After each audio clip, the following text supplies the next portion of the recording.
Relax. You gotta just chill out, man.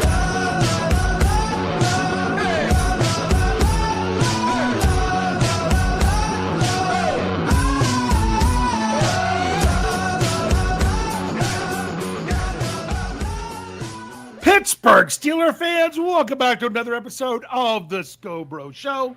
This is Steel Curtain Network editor Dave Schofield coming at you Tuesday night, a little after 9. You know this is where you want to be, Steelers fans, because with me as always, except when he's not, is my big brother Rich. Rich, how's it going? I got to say this. You've got to be excited tonight because this is the last time until after the draft that you're not going to have to talk about mock drafts. You know, you were asked me how I was doing, and I was just going to go with like, "Hey, we're the Scho Bros, and yes, we're ugly." But now you're going to make me bring up the fact that mock drafts. Hey, look, it's almost done, and honestly, I've done a good job of steering clear, so I do not feel like I have been absolutely positively bombarded. Sorry, those folks that have been writing wonderful stories on the Steel Curtain Network website, including you, Dave. I've steered clear. I haven't looked. I haven't read. I haven't read college prospects, possible stuff like that. Gotcha. I have not read up on mock drafts. Partly because you haven't been ignoring SteelCurtainNetwork.com. No, either. I know that. Correct. That's why I was just getting some clarity there. Just anything going mock draft stuff. Because what happens is sometimes I read mock draft stuff and I get mad. And there's enough other stuff in the world today that makes me mad. I don't need to be mad about anything else. Yeah. I need more positive in my life currently. So, we're working on that. Well, I'm going to talk about mock drafts for a second. The idea of mock drafts. Because I'm going to tell you, part of the reason I am is because in case you all don't realize it, next week, need you all here in the live chat. Get here. If you normally watch somewhere where you don't get to chat, make sure if nothing else, get on the YouTube channel. I mean, unless there's a problem, things have been going out well with Facebook. Catch us there wherever. We're currently up on Facebook. We're going. Yeah. So, you never know what a week from now, just the way sometimes things go. Because you all are going to be helping us when we will do our it's more than fourth. I remember Najee Harris. I think that was the first one. So 2021 would have been our first one. So this will be number 5. Jeez. This will be our 5th year. Man, you're old. Yeah, of running our Scho Bro Show mock draft simulator with you all in the live chat that you all were going to help us out make this pick. Now, sometimes we narrow it down just because there's a bunch of stuff there. You all throw suggestions out. Hey, is there anything at safety when you're picking in round 3? Stuff like that you're just curious. We'll have it up on the screen. It won't be super easy to read, but I'll have it there for those of you that could see it. But we'll read it through. We'll make the choices together. But my thing is when it comes to a mock draft, and I'm kind of saying this now so I don't have to take the time to do it next week. I get frustrated when it loses a sense of reality. When you're reading it, you're like, this ain't going to happen. This ain't going to happen. Now, granted, there is no mock draft that ever gets it all right. That's not going to happen. Now, could maybe somebody amazingly pick all the picks for a team that doesn't trade out or doesn't trade in or out of anything and maybe actually get them all right? I'm not saying that's impossible, but I'm saying all 259 picks, especially with trades and everything else, it's a near mathematical impossibility. So it just doesn't happen. So I'm not saying that. But I also don't like things that aren't grounded in reality. I know we have someone who's a commenter at the website. He's also still involved in a lot of the old website and he does something there where they've got like a GM for every team and they do these things and they GM the offseason. And he comes in telling people all about it. We're like, dude, this is not stuff that's grounded in reality with the Steelers. So why would anyone really care? Like, and when you see these national mock drafts that they just take a look at, Notice before the DK Metcalf trade, almost every mock draft had the Steelers take a wide receiver in the first round because they look at that. They aren't really in tune with other thing that's going on. It's actually quite difficult to find the Steelers with a mock draft, with a national, like 32 team mock draft that actually has them taking a defensive lineman in the first round. And I would say out of any position out there, that one's probably got the best odds for the Steelers. Yes. Doesn't mean it's going to happen, but yeah, I like exactly how you put it. The best odds. If you're throwing percentages on the positions, that one will have the highest percentage. Yeah. It's probably still not over 50, but it's probably higher than any other position. Yeah, I mean, I'll be honest with you. There is a really good chance that the Steelers' first-round pick this year isn't going to be someone that I covered in Mock Draft Monday. I'm going to try to get more defensive tackles between now and the draft, but the problem is no one's picking them for the Steelers. I've had one so far. One. That's all I've been able to find. And I had to go out of my way to use a less popular place because I try to get from some of the more popular sites. But I had to do that just to finally get the Steelers one defensive tackle into the mix. So it's going to be a difficult thing because this year more than ever, I feel like that the narrative on the Steelers from a national standpoint versus the reality of what they might do is really not very in tune at all. I would ask you what you think, but you haven't looked at any mock drafts, so you wouldn't know. Correct. So if there was any year to skip mock that's drafts, part of the reason. That's a good year for you to do it. But that's part of the reason I don't, because I would read those things and be like, did these people have any idea what they're talking about? So I'd gotten to the point where last year the only folks I looked at were our folks. Yeah. And honestly, I probably would have this year, except for a couple things. I've been really busy and really haven't had the time. So when I've had the time to go and look and read up things Steeler-wise, it hasn't been mock draft because it's usually the last thing I'm looking for. Yeah. Yeah, and honestly, I'll be honest. I've got to say that I've leaned very heavily on the opinion of three people when it comes to mock drafts and the Steelers. Number 3 is Andrew Wilbar. Okay. I don't go too heavily because, him and I kind of disagreed heading into the 2022 draft that he felt there was no way the Steelers were taking Kenny Pickett because they didn't show any interest in him. I'm like, and that's why I know people were already talking about the 30 visits. I don't buy in to that the Steelers are giving everyone a special formula to let you know who they're going to take in the first round. Oh, well, they got to have a 30 visit. It used to be, Colbert and Tomlin have to go to their pro day. Both of them, that's when Colbert was still around, or else the Steelers won't take him in the first round. That doesn't have to be the case. I understand we're trying to solve the puzzle, but the statistics person in me is actually saying you can't do it here. You can't because the Steelers specifically don't. And I understand, we're going to talk about something else with the 30 visits here in a minute. But my thing is but I said number 3 is Andrew Wilbar. Number 2 is Roy Countryman, and number 1 is Jeremy Betts. When it comes to who I rely on for some of my draft information. But even Jeremy, he did his 7-round mock to the Steelers, and he traded George Pickens and Minkah Fitzpatrick in order to do the mock.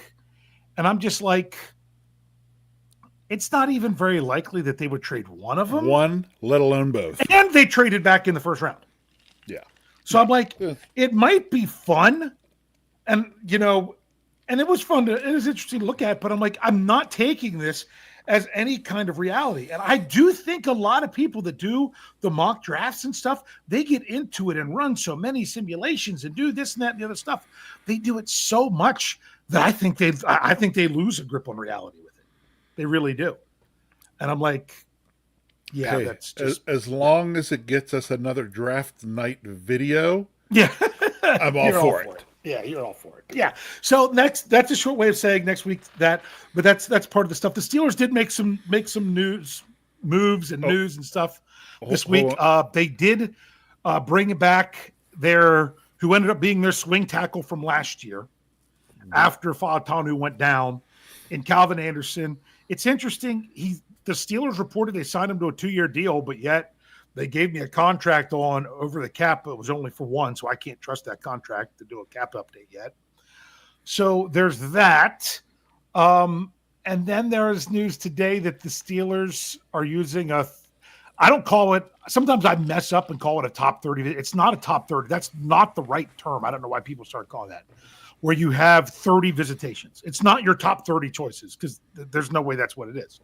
But one of their 30 allowed visits, not counting local visits, that the Steelers are bringing in quarterback Shadur Sanders later this week.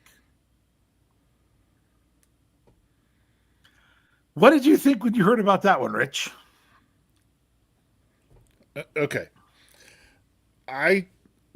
The same way that I don't read much into mock drafts because you can't use a mock draft as a way to read the tea leaves. The 30 visits are also a tough way if you're trying to read the tea leaves because you're bringing 30 guys, right? Yeah. Well, actually, you're bringing 30 plus guys because you get your local visits. Yep. When's the last time a team ever had 30 picks? Yeah. Yeah. Maybe back when there were like 17 rounds to the draft or whatever, someone maybe could have done it, but that's not happening in today's NFL draft.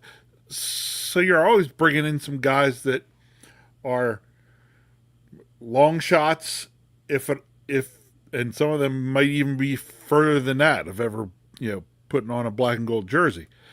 But you're still doing it. You're still doing your due. I'll call it your due diligence. Sometimes your due diligence is actually a smokescreen. Yeah. So now, I don't read too much into it. Do I think they're bringing in someone that they know that they would never take? I don't think they're doing to try to screw with people. I don't think they're doing that. But I could honestly say the Steelers like, hey, it's been a big sideshow with everything with Sanders. There's reports that some people have him falling.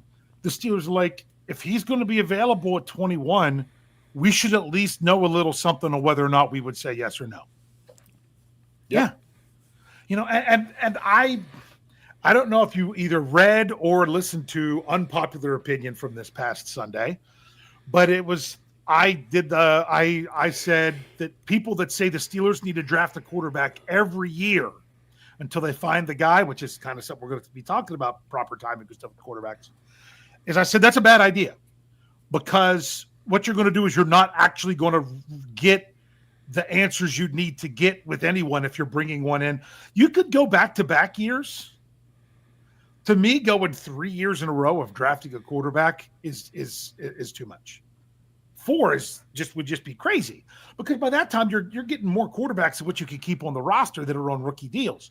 And you're like, well, hey, if you have a chance to upgrade, that's true.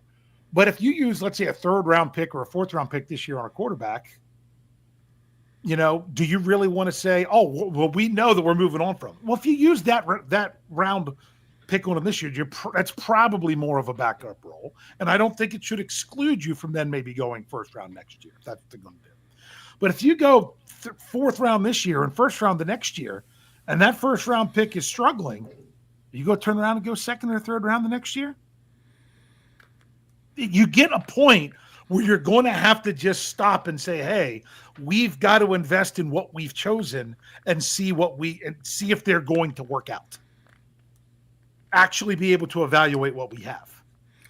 Correct. So, and I put it to like this, Dave. It's you. If you kept doing that with quarterback, this is not 100% true statement, but it's a 99% true statement. Quarterback, why would you do that with? You only ever put one quarterback on the field at a time. Could you imagine? Exactly. Could you imagine if the Steelers went 3 straight drafts picking a wide receiver? How people would go nuts. But at least you could put 3 took a wide receiver. Let's say you went 1st pick wide receiver, 1st pick wide. Correct. At least you could put them all on the field at the same time. But we'd still think they were nuts and not addressing other areas. Yeah. So why in the world you couldn't even consider doing it. Like, you can't even make an argument for doing it at quarterback. You can at least make an argument at wide receiver, but I don't think you can make an argument at quarterback. I like what the Steelers have done the last 2 years, and there's some people that still thought it was too much. The Steelers had 5 picks in the first and second rounds the last 2 years, and 3 out of those 5 picks were offensive linemen. But you play 5 offensive linemen. Correct. But you can, you do, and they play every snap when they're out. So that one's one thing. But with quarterback, I ran through numbers and everything about how it's about. Even if you did that, you're still not guaranteed to find one. But the other thing that I said within that, and then people thought I couldn't believe I got pushback on this, is I'm like, you don't have to draft a quarterback every year, but you have to evaluate the quarterbacks every year. If you don't have a Ben Roethlisberger, you need to evaluate quarterbacks every year in the draft. You do, and be ready to pounce if somebody falls. The answer can be no. Correct. The answer can be no. You can evaluate a position. And this is one thing I don't get why I think most common sense fans get this, but I can't believe the fans that are out there that as soon as the Steelers start looking at a player at a position, sometimes you look and find out, no, that's not what we want to do. My prime example of that, apparently, when they brought in Christian Gonzalez for a 30 visit, 2 years ago, they basically took him off their board.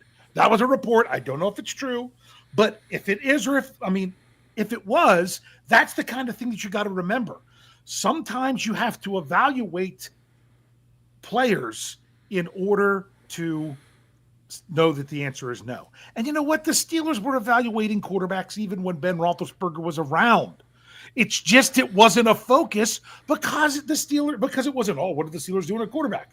They were still evaluating quarterbacks when the last 5 years Ben was here for sure. So with that, let's roll into the actual title of this episode. You ready for it? Give it to me. Proper timing is key in getting the next Steelers quarterback. Now, disclaimer, are you ready? This might shock some of you because you've already been talking about it in the live chat. I'm not talking about Aaron Rodgers or even 2025 season at all. That's not what I'm talking about. That's not what that means. Now, did I want to kind of lead you to think that that's what that meant? Yeah. And is that still part of the discussion? Yeah. Yeah, that's right, Brian Brown. And did someone say it was his birthday? I missed it if it was in there. I saw some people saying happy birthday. If that's the case, happy birthday. Somebody's birthday. I missed who it was. It says, we need somebody like that, Joe Montana. Love the Waterboy reference. All right. Okay. Side note real quick, because we had a lot of movie references last week. There was a movie on TV that I stopped and watched the last third of it last night because I hadn't seen it for a while, even though I have it on DVD. But and I remember all the quotable lines because the Three Amigos was on TV. Nice. So I just had to throw that out there. So if I bust into a Three Amigos line somewhere in the show, you now know where that came from. So to me, to say this is what I mean by proper timing is key in getting the next Steelers quarterback. I'm going to go back and talk about 2022. And this was something I said. This was something Shannon White said and said a lot as well. Because I know he felt the same way. Why are you rushing the quarterback if you don't have an offensive line? Oh, now see. Correct. See, Three Amigos quotes in the last that's fun. But the Steelers they lost Pouncey. They didn't realize they were losing to Castro, and when they did, and they basically had a mess at offensive line and drafted their quarterback. So yes. Oh, Brian Brown, 54 today.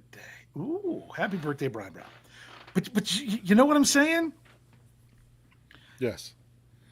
So the question is, I could have asked this question this way. Are the Steelers ready for their next franchise quarterback? Because I'll be honest with you, all the talk of Aaron Rodgers, he is not the answer beyond this season. I mean, maybe one more if he wanted to come back for something like that. But we know that. He doesn't have that's just not what it is. So the Steelers are eventually going to have to answer the question of quarterback long-term going into the future. Are they ready for it? I'm going to ask you that. Put it this way.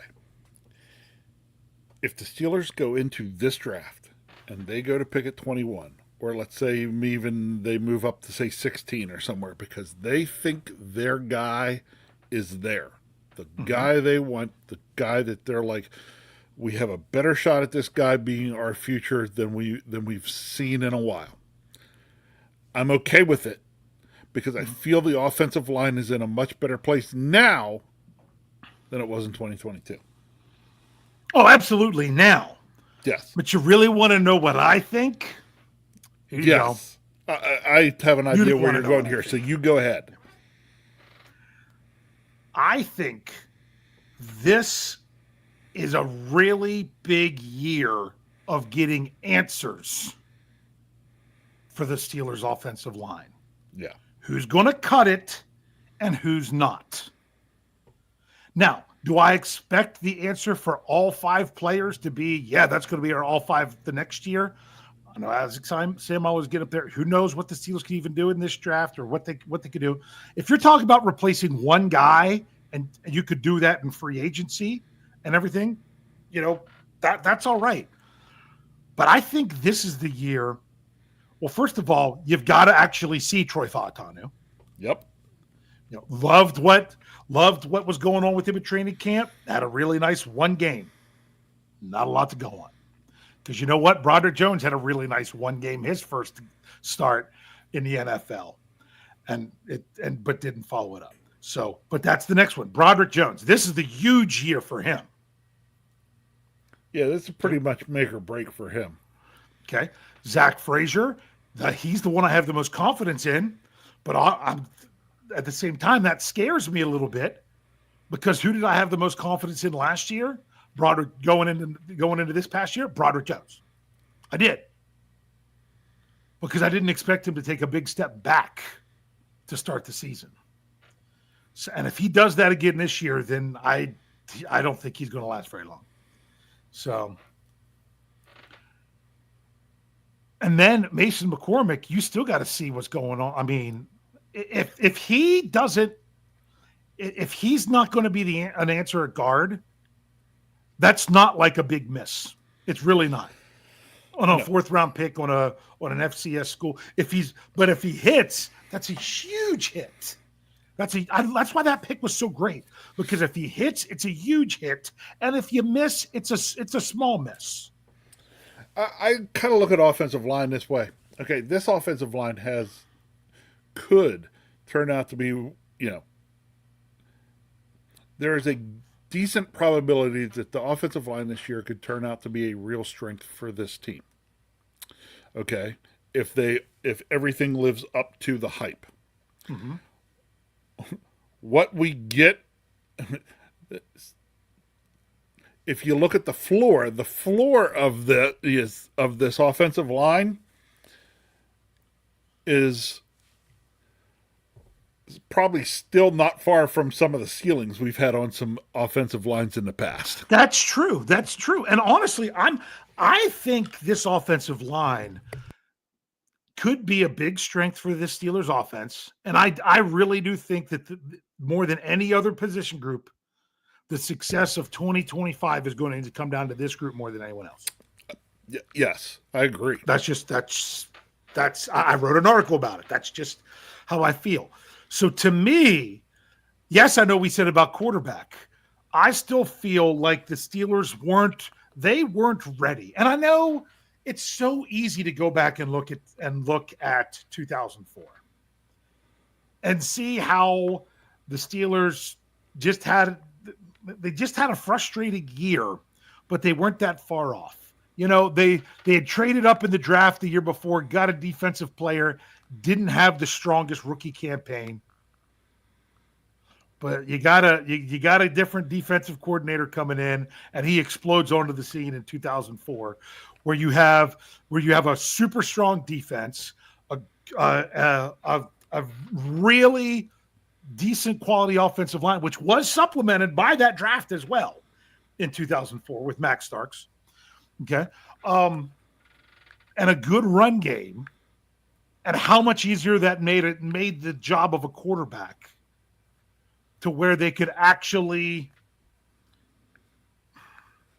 I think, where you could actually progress through things. Now, can the Steelers replicate that? Not exactly. Should they try to? Absolutely. I actually do think that next year you would have enough answers from 2025 of members of your offensive line that you could shore it up even more the next year, assuming that it's no more than having to worry about two positions.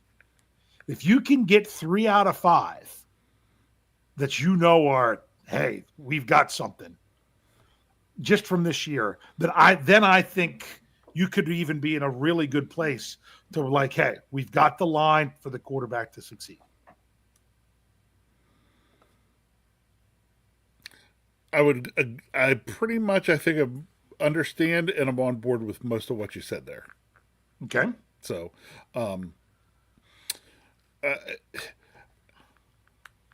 when you say that 3 out of 5, sorry, I kind of spaced when you said that there for a minute. I'm thinking, and it's not even that the other two are that bad, but let's say you get through. And I'm not even saying who they're going to be. Right. You know what I'm saying? Let's say you get through the season and you're like, okay, if the Steelers, they could go through the season at the end and say, you know what, we're good. Offensive line is going to be a second thought as we're doing stuff this year. It's not going to be on the front burner. Or is it like, okay, that group was pretty good. We know we're set, as you said, here, and here. But if we find and the numbers work out and we could get upgrade, do we upgrade? Yeah. Well, I mean, yeah, because think about this. Do the Steelers even need to draft another offensive lineman this year? No. Don't have to. How long had it been that they were needing to draft an offensive lineman? They needed it in 2021. They needed it in 2022. They didn't have the assets in 2023. Or no, 2023. Sorry. I was thinking of 2020. I went backwards a year.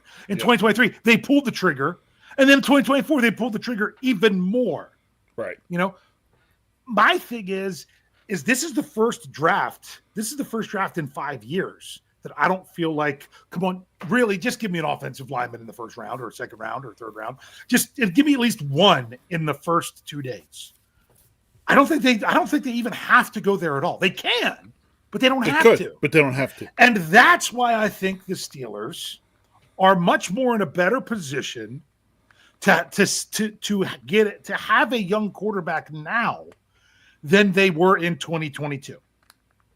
Now, I understand why they did it. You weren't expecting Kenny Pickett to be there, and he probably shouldn't have been evaluated that high. Now, looking at hindsight, in a historically bad quarterback class. Okay, I get it.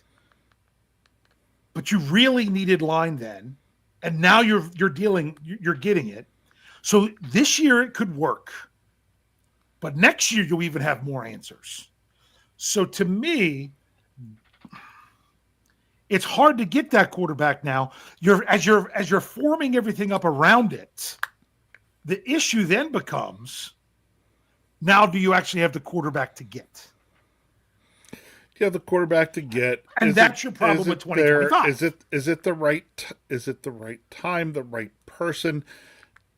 Do things align properly for it to even happen? Yeah. So the place to be is we all know, everybody out there knows we're still looking. We're still looking for that next guy, that next Ben Roethlisberger, that next, star quarterback. That's great, but you do have to come to grips with saying you cannot say they have to do it every year. Yeah. because, as you were saying earlier, if we feel like we have to do it this year, then chances are we get somebody that doesn't work out, which then means we have to do it next year. So, it takes a perfect storm.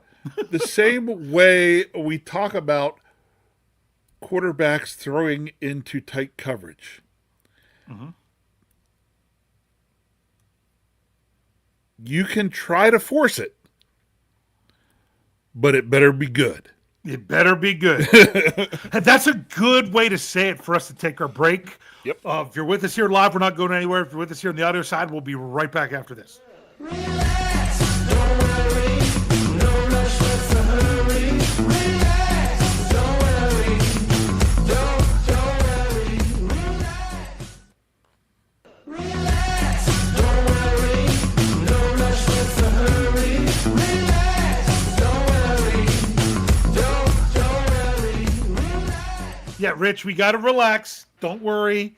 Okay. Proper timing is key to getting the next Steelers quarterback. And honestly, I'm kind of realizing this more now that now I see why the Steelers are doing what they're doing with Aaron Rodgers, which I know a lot of people are frustrated, like they just need to move on, give it, I'm still not worried about that. We'll Nope.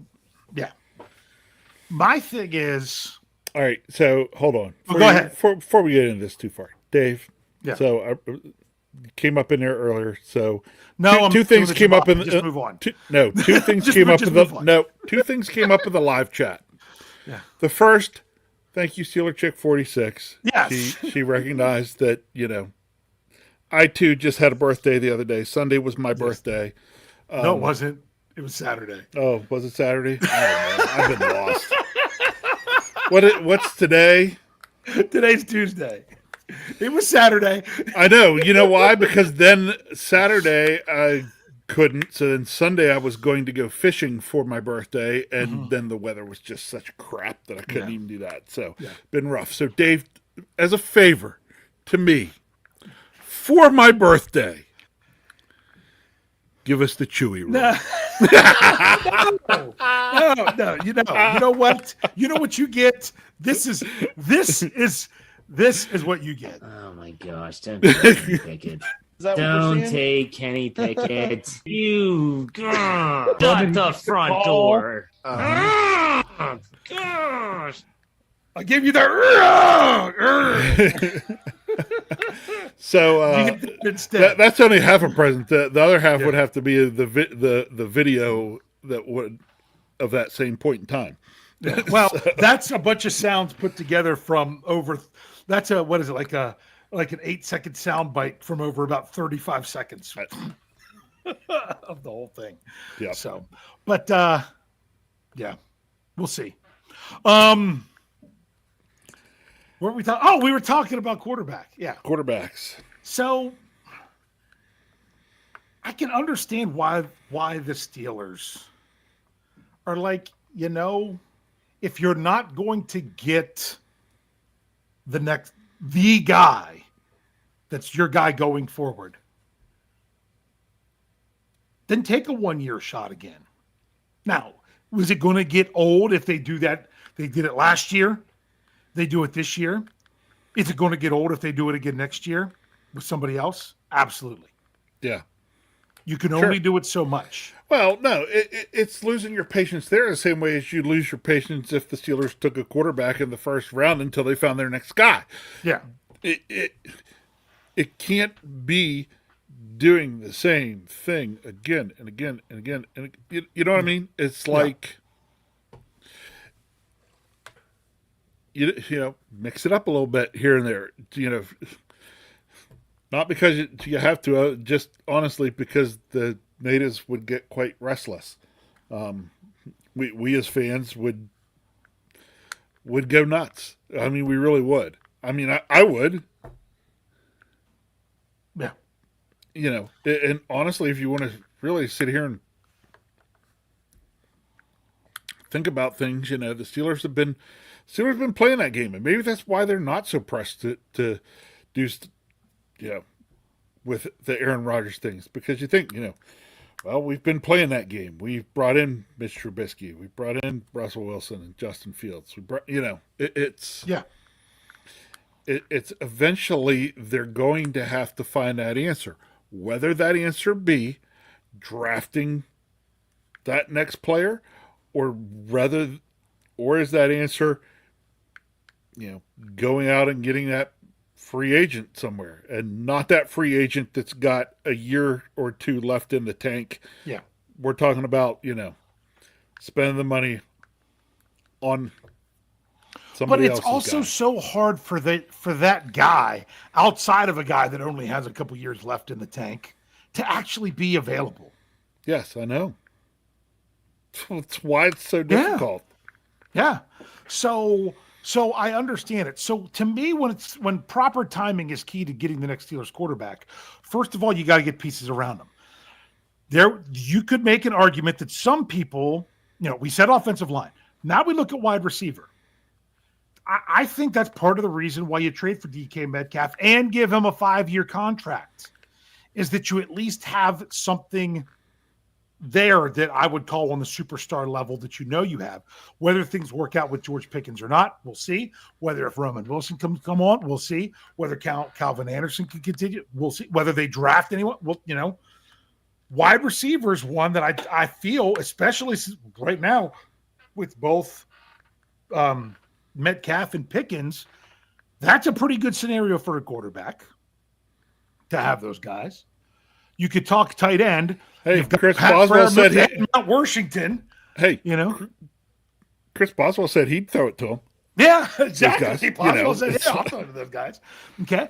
And so, but now then you get to running back. Do you really have the running back? I'm not in the same place a lot of people are at running back. I think the Steelers are fine this year. Now, granted, they only have their 2 guys for 1 year. That could be a concern. But you have Jaylen Warren and you have Kenneth Gainwell, who I believe both of them are weapons. And I didn't think, I've said this a bunch of times, I didn't think Najee Harris was enough of a weapon. He was just a dude that could run in there and give you 2 to 5. That's kind of what he was. In the same regard, especially because he was in there, you could load the box more. So I like the whole idea of weapons, but I do think that the Steelers, I keep saying this, I think they need a quote unquote short distance back, whether you want to call it a goal line back or whatever, but that doesn't have to be their main guy. So I wouldn't mind to see them pick up someone in the draft at some point, but I don't think it's this glaring need that some people think that it is at running back. I don't see it as that being the case right now. That's right. Which is body. The question is that body someone that people are like, oh, let's draft really high, or is that body going to be undrafted free agent? Is that body going to be a free agent that's still out there that they're going to sign till after the draft, and they can still get it at a pretty decent price? As I said last week, the Steelers need a bad Malafala. Yeah. So I mean, undoubtedly, I'll probably say somebody who's actually signed somewhere else. If I do, I'm sorry. Correct me, live chat. But I mean, you've got players like the ones that I think are available. I do believe Nick Chubb. What's the Dobbins? Yeah, I'm gonna say J.K. Simmons. No, that's hilarious. Cam Akers is another. You got those kind of names that are still out there. So that's not anything that you have to get all upset worried about. So to me, I feel that the Steelers' offense is in a much better place than what it was in 2022, the last time the Steelers drafted a quarterback. I just don't think the quarterback market has it being the proper timing. Both free agent, but more than anything, the draft market, I don't think that's the proper timing necessarily for the Steelers for 2025. Doesn't mean that it couldn't work out in some way, and that someone, that they're finding someone in a 3rd or 4th round that could be gold. Maybe something like that happens, but it's not. It doesn't seem like. I mean, come on. When the Steelers drafted Ben Roethlisberger, you knew he was the Steelers' next quarterback, even if he fell flat on his face and it didn't last very long. He was still going to be the next guy, Right. whether it worked out or not. And needless to say, it worked out. So that's where it goes to me. Okay. And I'll bring it up now. Yeah, bring it. I was going to say, Sean bring it now. Manahan says, would you be okay with Mason Rudolph as QB1? Yes, I would. Yes, me I too. would. I would. To me, if the that's the Steelers- reason I'm not worried about the Rodgers stuff. Right. If the Steelers get to the point where they feel their best option at quarterback for this season, Yeah. remember, that's all we're talking about. For this season is Mason Rudolph. I can live with that. I'm going to bring For up this season. this answer because a lot of people in the live chat wouldn't see it because it's from Facebook, and this is Sherry Richards. The offense is in a better place even if we ride with Mason. I think that's a pretty good summation, or at least it appears to be. You never really know how things work out That's when you right. get there, But I think it appears to be.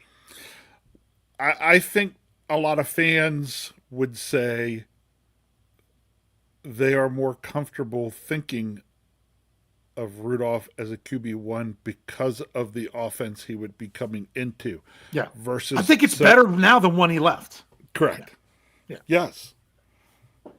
So. Yeah. And it's funny. John S. says the RB class is too deep to not take a good hack at someone. I think you're right. I think they're going to take a running back at some point. I'm just not even, I'm not sure that it's going to even, it doesn't have to be day one or day two. Steelers are only scheduled to have 2 picks. So, there. Anything else you want to say about the timing here of the quarterback? This is why we're dealing with an Aaron Rodgers thing, is because the timing to draft the right quarterback isn't right, even though I think the Steelers are now better suited than they have been for the last several years to take a quarterback. The timing still isn't right based on who's likely to be there. Well, I was going to say, you say the timing isn't right. The timing could be right. But again, we were talking about probabilities of things. The probability of things being right this year in this draft are small. Yeah. Honestly. Not to say that it's 0 and that the Steelers should not take a quarterback anywhere in this draft. Not exactly what we're saying. If the Steelers draft a quarterback in the first round this year, unless his last name is Ward, and that's not going to happen because he's if he doesn't go to Tennessee, that's going to be the all-time. That would be more shocking than the Browns taking Baker Mayfield first overall. Or was it, you know what I'm saying? Yes. Because people weren't necessarily expecting that, but a lot of people really were expecting that. Anyway,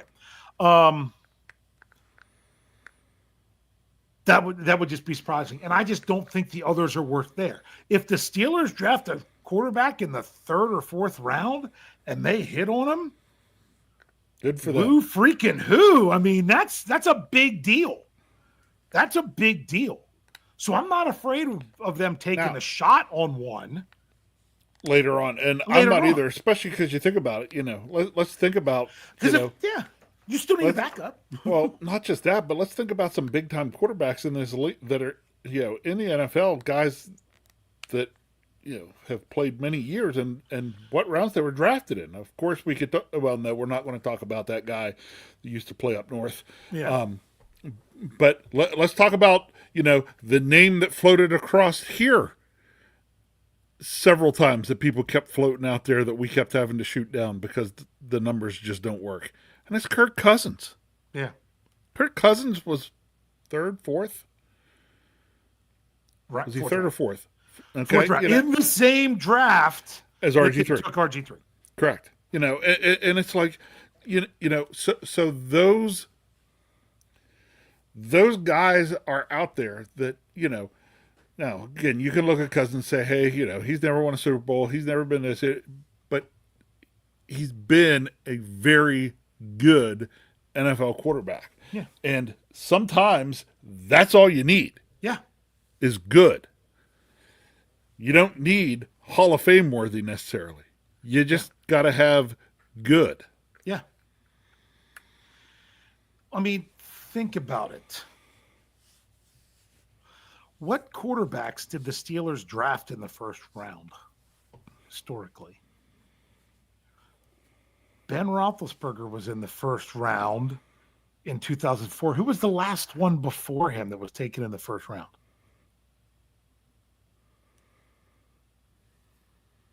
Well, I know Bradshaw was. Hold on, I'm trying to work my way up between the two of them to. To say add 10 years to Bradshaw. Yeah, it was Malone. It was Malone, Mark Malone in 1980. Okay. So it's people talk about, the Steelers quarterback purgatory and all that time. But they didn't draft one in the first round. From the time Terry Bradshaw retired until the time Ben Roethlisberger was drafted, the Steelers did not draft a first-round quarterback. So that's the difference to me. People are like, are we going to fall into that purgatory and blah, blah, blah. The Steelers didn't really take a shot. I mean, they went with Bubby Brister. What was he? He was third round, wasn't he? Yeah, I think Something so. like that. Neil O'Donnell was third round. Cordell Stewart was second round. You know, they took some of those kind of quarterbacks. But think about it. Since the merger, the Steelers have drafted 4 quarterbacks in the first round. Terry Bradshaw, which was the first year of the merger. Okay. Mark Malone, Ben Roethlisberger, and Kenny Pickett. Yeah. So, so you can talk about the long time between Bradshaw and Roethlisberger, but you also got to remember they weren't. Now, it wasn't the spectacle it was today. I have no idea how the drafts fell back then. Really, if they had even had someone that they could have really drafted, or with as it went. So if you decide that you're going to take a third round quarterback this year and he ends up being a Neil O'Donnell, is that a bad thing? That's kind of what you're signing up for, right? Sorry, I was still flashing back to, Larry Brown and yeah. Holy cow. I just looked at what the time was. Yeah. The week of that. So that's why I'm like, proper timing is key. And that's why I'm thinking everyone's like Steelers first round quarterback. It's not something that they do very often, but it has been something that they've researched a lot. So we'll just see. So I just don't know that the time is right this year. Guess we'll find out in a couple weeks. Rich, are we ready for 5 minutes of non-Steelers talk? Sure. Or you have something else you want to say? Nope. We can do 5 minutes of non-Steeler talk. All right. So what is it? It's your week. I don't know. I feel like giving tribute to Kathy and what she had out there. Okay. You shouldn't have said that. I haven't seen. I know, because It was quite a while ago. She said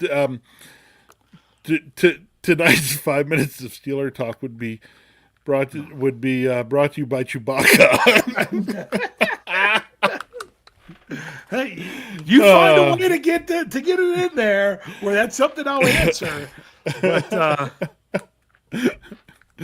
all right, here we go. Five minutes non Steeler talk. So, all right.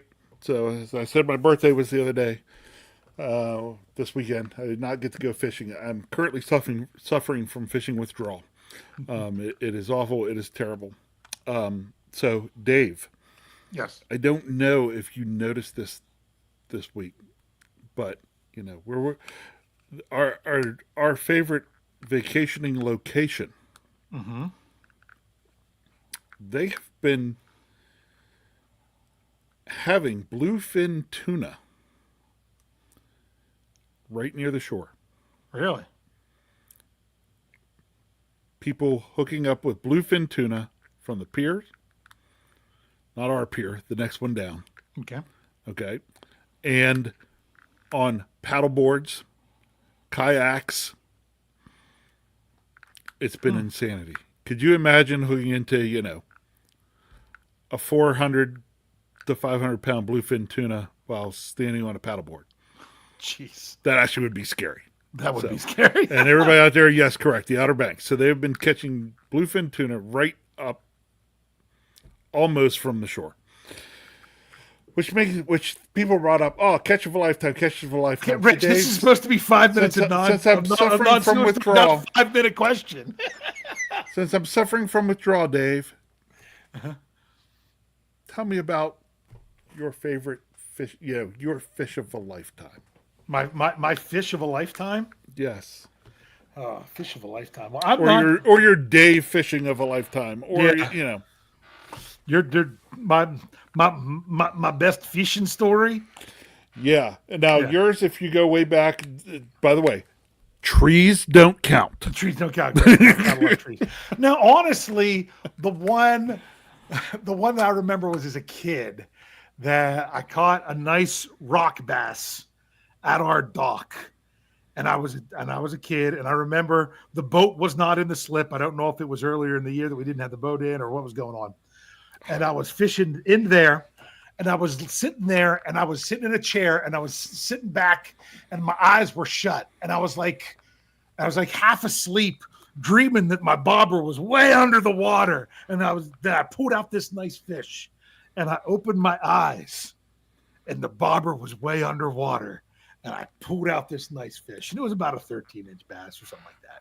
So I remember that as a kid that's probably my most memorable story when it comes to fish. Now, I mean, I went deep sea fishing one time with our aunt off the coast of New Hampshire. Yes, there is a very small piece of New Hampshire that is on the coast. That was in high school. That was just a fun experience. But the one time I did catch a keepable fish or whatever, some of my best fish, other people's lines got tangled with me, and the boat hands came over, and they kind of took over, so it wasn't all that exciting when it happened. So let's hear yours, Rich, since you're the king fisherman. All right. Okay. So I got two quick stories coming. You got 3 minutes, so you're good. I know. The first of which, actually, the first of which I will bring up partly because it was just an epic day. Mm-hmm. Okay. So I had one of those days epic, one of those days never forget. And I have to also bring it up because it included a very good friend of mine who passed away a little over a year ago, my friend Rodney. He and I, when I was working with William Mary, just took off for the day, drove down to the Outer Banks to fish, and we got into what they call the yellow belly spots. So they're not tremendously large fish. Yeah. But they're good size. You pulled them up 2 at a time, right? Yes. 2 at a time. If you threw out 3 hooks, you pulled them up 3 at a time. It just... Yeah. And it was as fast as you could throw it out there, you were bringing them in. And we fished all day, and we threw back probably 4 or 5 times as many as we kept. And I cleaned 84. At the end of the day, it was fun because we had this nice big spot. And Ryan looked at me and said, "What do you think?" I said, "He's a little small throwing back, and it's a huge fish. He's throwing it back." People are like, "What are you all doing?" And they're like, I was like, "Well, honestly, there's open that cooler right there. There's no space left. We had no cooler space." It was just epic. We quit fishing for a while because why? Our arms were sore because it was just constant. Yeah. Okay. The other one I will bring up real quick was also down in the Outer Banks, same pier.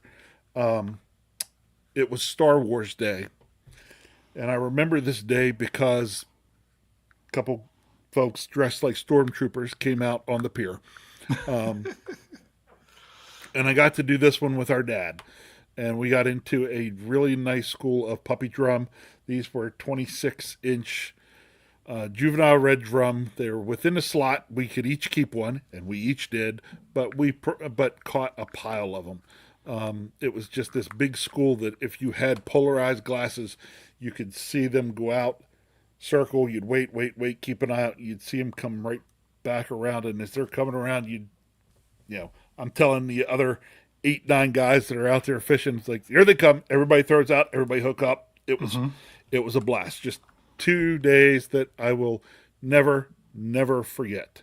I'm looking for the next day like that. Yeah. Although I will say I almost had that a couple weeks ago, the last day I went out. out fishing for walleyes with my friend Dawn, and we had 3 different times where we double hookups on walleyes 3 times. You're lucky if you do that once in a day where we fish, that you have both of you hook up at the same time. We did it 3 times. It was fun. Yeah, to me, my idea of fishing, back then was also take the boat out, barely kick it into gear, troll around the inlet a little bit, and pull in some pickerel, because even though they're worthless to keep, they're a lot of fun to catch. And then you're done after like 45 minutes. That's my kind of vision. So I got a lot of I was reading the live chat and people talking about fishing there. So Yes. there we go. Fishing talk in. Now it's time. Now hold on, Deb. One last thing, real quick. So, because I did bring it up. Yeah. That. Thank you, because I was catching those fish on Star Wars Day. So there we go. Now, big question. We going to go with what we talked about before the show? Except now I got to remember what it was. Yeah, let's go with that. Actually, if you remember what it was, okay. Yeah. So I'm going to screw it up. We spent a lot of time, and we talked about proper timing is the key in getting the next Steeler quarterback. We're not going exactly that route for this question, but it is related to that question. Because I brought it up here before, and I've decided now it might make a good big question. We're getting ready to go into the draft. It was brought up in our Slack channel the other day that we are all feeling pretty good that most of the rooms are set. The only thing you're looking to do is, can there be any upgrades? But we're happy with where the rooms are. The only room that's really left unfilled right now is the quarterback room. Mm-hmm. At what point, for you all as Steeler fans, does panic kick in because the room is not complete? Yeah. And Dave, when for you will it kick in if you're like, this room is not complete? Remember, I am not happy where we are. Chat until we bring it in there. Okay. People already. He'd already pressed in. Come on. Don't press in. Don't press in. Okay. When do I panic? Because there are people that are panicked now. And you know what? You're okay with that. People are like, oh, you've just got to go to this. I'm still not worried about what's going on with all that because of where the Steelers are. If the Steelers didn't have Mason Rudolph, I would be panicked now. Okay. But with every addition, you're going to be more. Some people are like, the draft. Maybe it's the draft. To me, it's OTAs. I could have said waited all the way to training camp. I will panic if they're going into OTAs and the rooms. Now, I'm not. That doesn't even mean that Aaron Rodgers, if he is with the Steelers, would have to show up to OTAs. But I don't want him not at OTAs because he's not even signed. That's when I would start to panic. Rich. I'm probably even towards the end of that. I'm actually was thinking minicamp. So 2 weeks after OTAs. Yes. Okay. Well, because part of that for me is because I don't care if the room's not set at OTAs, because if it's still going to end up being Aaron Rodgers, he's not necessarily coming to OTAs anyway. But by minicamp, I would hope we have an idea what that room's going to look like. Yep. Oh, people were waiting. As soon as I get that out there, then here it comes. Some people, actually, they jumped the gun. Mm-hmm. That's the problem. Because everything was taking a while to go out there. It's now out there in the live chat. For those of you that jumped the gun, nope, you don't get yours answered. So when are you going to put it in there again? What's that? Yeah, there you go. So TD, Tom Dessenberger says, I'm good till a quarterback gets hurt before or early in the season. So you're okay with Mason Rudolph and Skylar Thompson going into the season, because that's all the room is now. That's all that's there right now. That's all the room is now. So you got to remember that. Okay.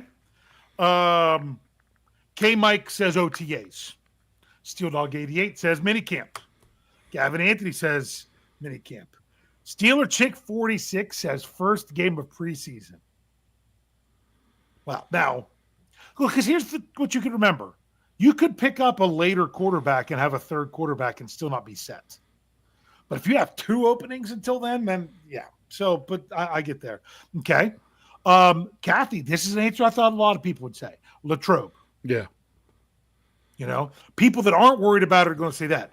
People that are more worried about it, I know what they're going to say. Afton says never. I like it. Don't let it bother you, Afton. Go with it. Okay. David Post says mini camp. Kyle Smith, he's kidding, but I like this. If we get past the live Pat McAfee show tomorrow. Then he said, just kidding. Just kidding. OTAs. Yeah, So, OTAs. Yeah. Okay. I like this answer over there. Rob Fitton says, I panic if we draft a quarterback in round 1. I don't personally feel that way necessarily, Rob, but I do understand that. It's not necessarily my view, but I understand that view. Yeah. Mark Tobin says now because Roger's not coming. Okay. Gene Smith says training camp. I can't imagine going through the middle of June to training camp. That 6 weeks in there of nothingness, still not knowing what's going on at quarterback at the Steelers. Well, on the bright side, maybe since the second week of March till now. On the bright side, every little thing that happened would give us something to talk about every week. Yeah. See, now this is an answer that I was expecting a lot of. Doug P says, week or two after the draft, see who's willing to wheel and deal. Okay. Yeah, I get that one. Okay, Rob King says not going to panic at all. Somebody will always be out there. Okay. That's why Andre Green says training camp. Maybe you're not panicking because there'll be something out there until training camp. If you would have asked me this question 2 weeks ago, I would have said when this player, and this player are now all gone. But I can't say that now because I think they're all gone.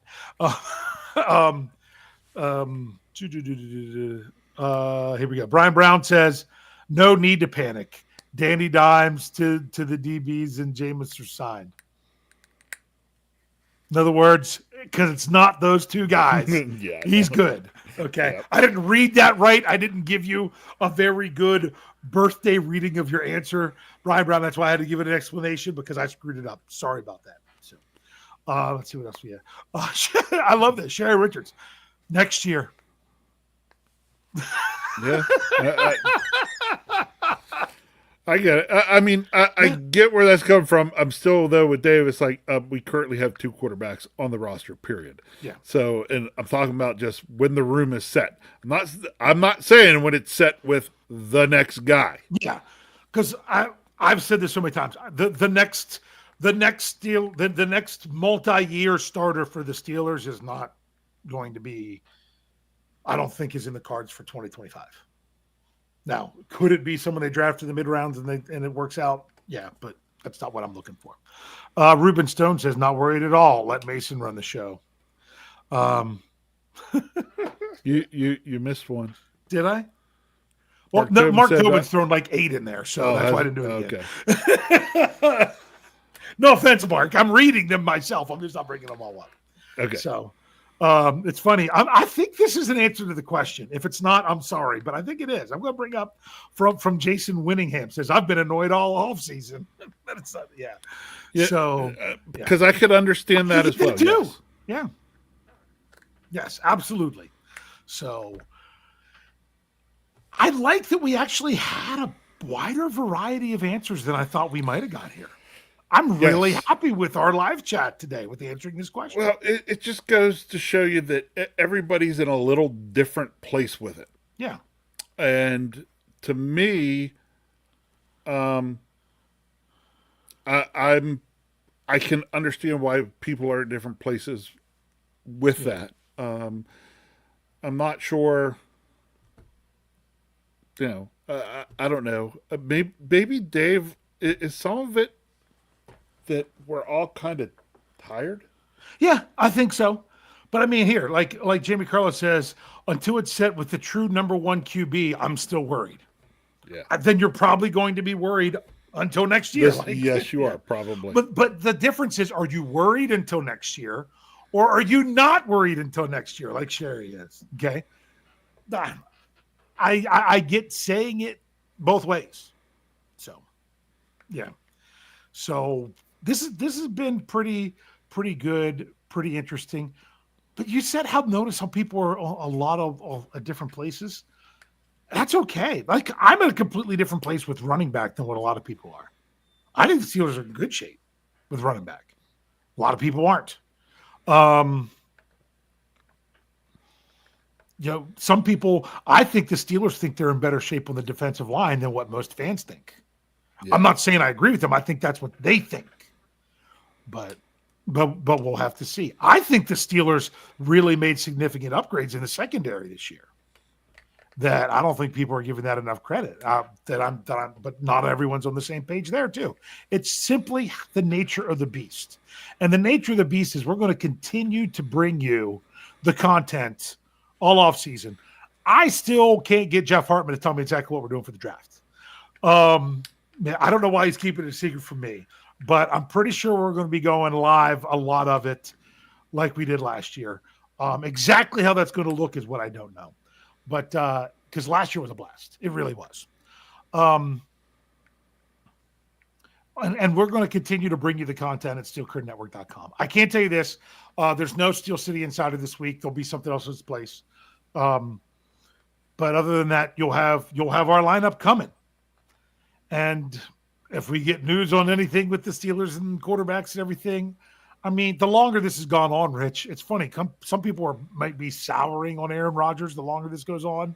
Me, personally, the more I'm much more okay with it now than I would have been 3 weeks ago.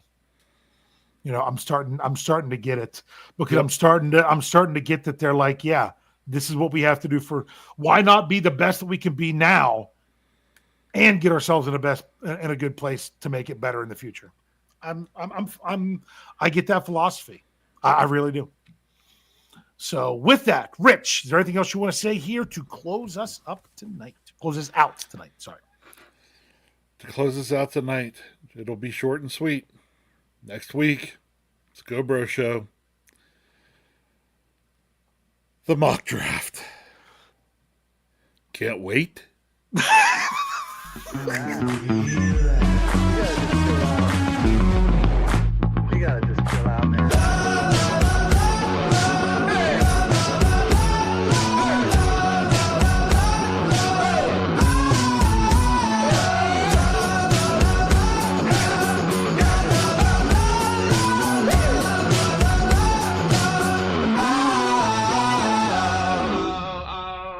Can't wait.